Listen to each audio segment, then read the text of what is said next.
Hey everyone, welcome back to the channel. This is Zeno. Been a while, huh? Today's video is the first review video I'm throwing out on this channel. I plan for this to be a regular part of the channel from now on called Z Reviews, reviewing games, manga, anime, movies, just for a few examples. As you can see from the title of the video, today I'm going to be giving my thoughts over the newest anime beat 'em up by Bandai Namco, Jump Force. Before we get started, let me say this. I'm going to sound like a broken record because I'll repeat this in every review video going forward to start it off. So please just bear with me and I hope you understand. This is my own personal opinion based on my experience. It is by no means set in stone facts. I encourage everyone to form their own opinion based on their experiences. If we agree or disagree, so be it. So just a little background on Jump Force.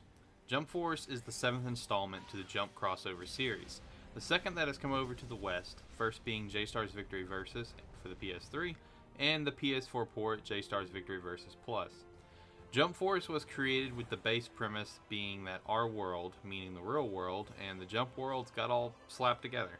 The Jump worlds all exist parallel to our world, but now in this game they all blend together.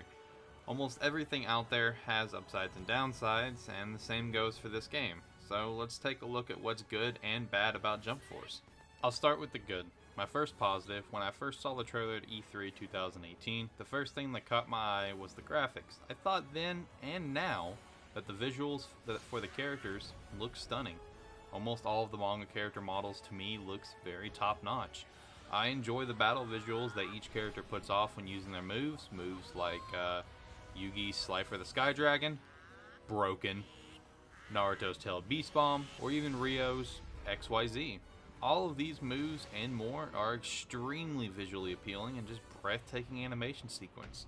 Now, to note on this, there are some characters who have certain aspects that don't much fit this style of art. Sabo's eyes and Blackbeard's mouth being two top examples that just kind of stand out of place from their character model. But for the most part, the manga character models truly do look fantastic with a few nitpicks here and there. Now, my second positive is only a partial positive because I do believe there was a ton of room for improvement, which I'll go into soon. But I do like what's there, and that's the character creation system. I really like the nods to other manga characters that didn't make the cut, like Android 16's hair, Gohan's hair, Tsunade's 100 healings mark, just to name a few. This gives people the options to recreate some of their favorite characters that didn't make it into the game, except for Krillin, since there's no option to not have a nose. Sorry, Krill Dog, maybe next time. But hey, Yamcha's scars are in the game. Maybe this is the time to make Yamcha the hero we all deserve, like in Dragon Ball. That time I got reincarnated as Yamcha. All joking aside, for the most part, the character creation is a cool fan service that offers a lot to make most manga fans happy. But again, it can be improved on. Unfortunately, this does end the good for me. We will now be jumping over to the negatives, which weigh quite heavily for this game.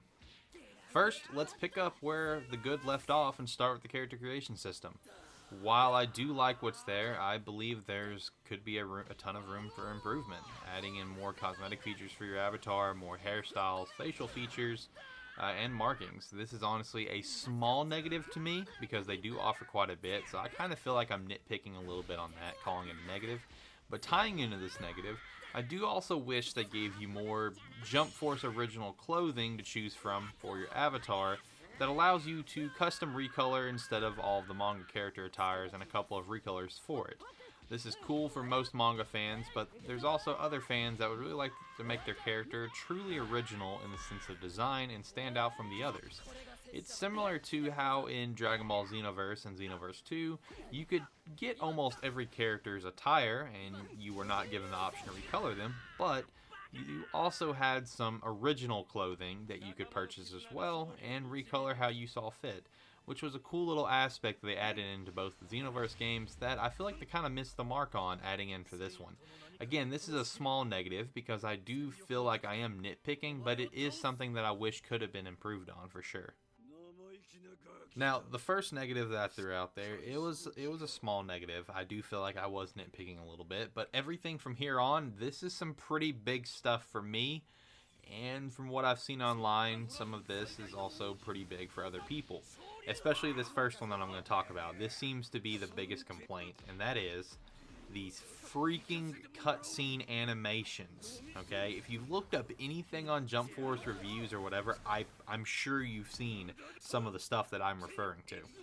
So let's go ahead and just, oh god, let's just dive right into this. I literally cannot stand to look at certain characters, Blackbeard being one, for example. While overall his model does look great in my opinion, as I already said, the animation for his mouth is absolutely horrendous. Like, I cannot stand to look at it. Director Glover is another character that I hate to even look at because how awful he looks in general. He just looks terrible. The lack of facial emotion when characters speak or react, it's extremely disappointing to see such poor cutscene animations in an anime game. I would honestly rather have art and text on the screen than the poor animations we received.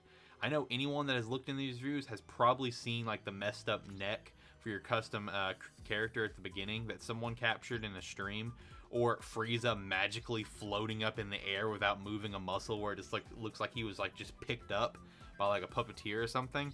And like I mentioned, Blackbeard's mouth as well. Some people view this as nitpicking, but these things are just honestly really hard to excuse. This is a major downside to this game that's really disappointed or even disgusted a lot of people who bought the game. So my next negative is the Jump Force custom and original character models. Now let me explain, since I already hyped up the manga character models.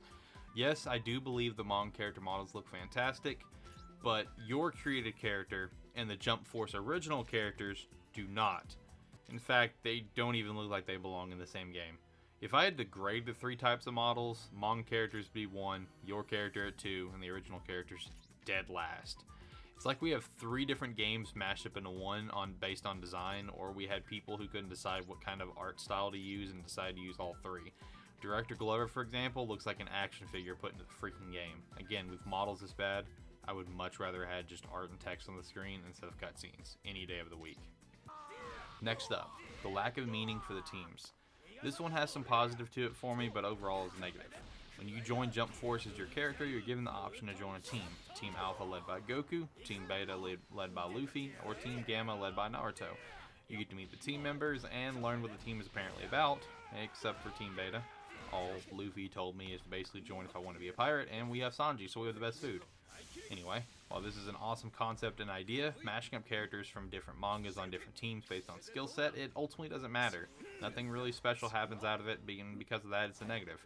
For some people, spending time to debate what team they want to join for it to have no real meaning at all is lackluster, to say the least. You get no different storyline, no special moves, no special clothes, missions, anything.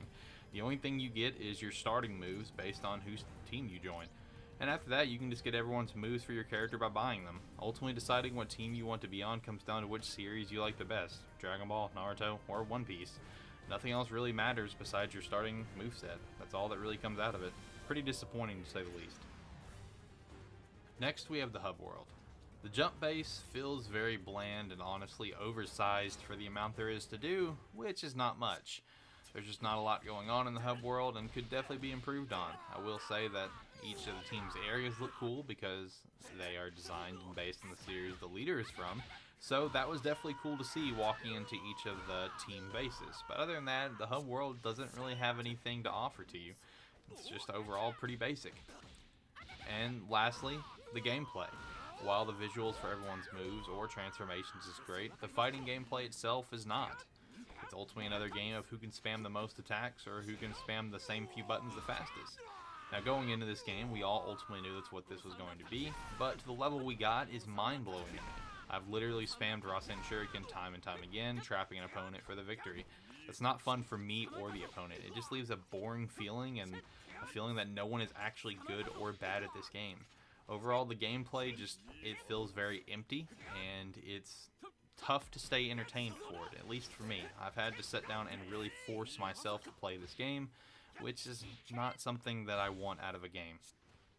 Those are all my negatives that will impact my score for the game. But before I get into what score I gave it, I'd like to address some personal problems that won't affect the score. First up is the missed opportunity on Suna from Hitman Reborn being in the game.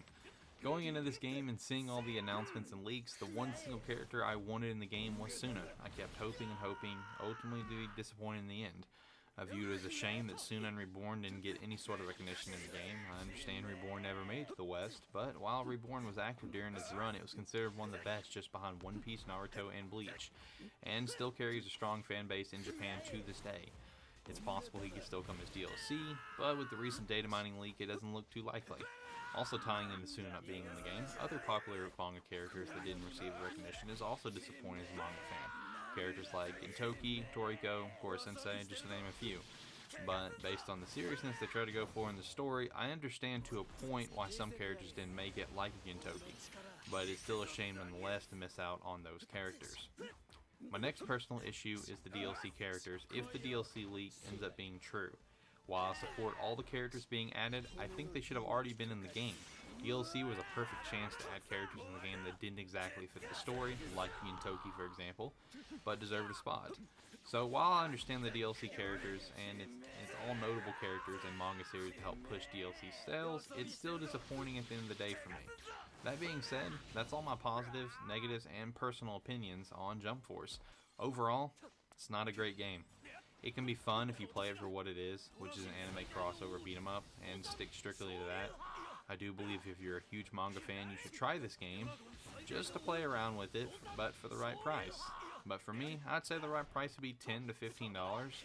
Try the game out if you're a huge manga fan, or just Redbox rent it. If you're not a huge manga fan and only a partial fan, I would honestly stay away from the game completely, unless you get it for cheaper than what I said, because if you're only a partial fan, you won't find as much enjoyment out of a huge fan would with all the fan service that's in the game, at least in my opinion. I could be wrong. This game just left a lot on the table and left fans disappointed and feeling robbed. It's a game that I've had to force myself to play because it's just not that entertaining or grabbing me as much as I'd hoped, and for what I've seen there on the internet, it looks like I'm not alone on that. With that being said, my official rating for Jump Force here on Z Reviews is 4 out of 10.